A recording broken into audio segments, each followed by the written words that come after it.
గట్టిగా పలకాలి. రాజ్యాంగ ప్రతిజ్ఞ. నేను భారతదేశ ప్రజల పరమాధికారాన్ని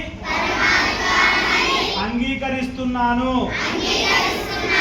సామాజిక, ఆర్థిక మరియు రాజకీయ న్యాయం, భావ వ్యక్తీకరణ,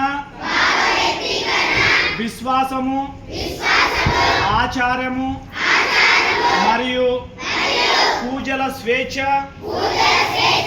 గౌరవము మరియు అవకాశాలలో సమానత్వము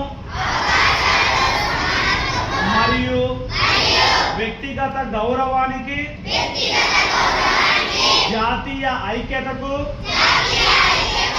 భద్రతకు ప్రోత్సాహం కలిగించే సౌభ్రాతృత్వాన్ని ప్రతిష్ఠించడానికి నేను ప్రతిజ్ఞ చేస్తున్నాను. భారత రాజ్యాంగం పట్ల నిష్ఠగా ఉండి దేశ సేవలో పూర్తిగా నిమగ్నమై మన దేశ అభివృద్ధి, ఏకత మరియు సమగ్రత కోసం పనిచేస్తాను. ఇదే నా ప్రతిజ్ఞ. ఓకే.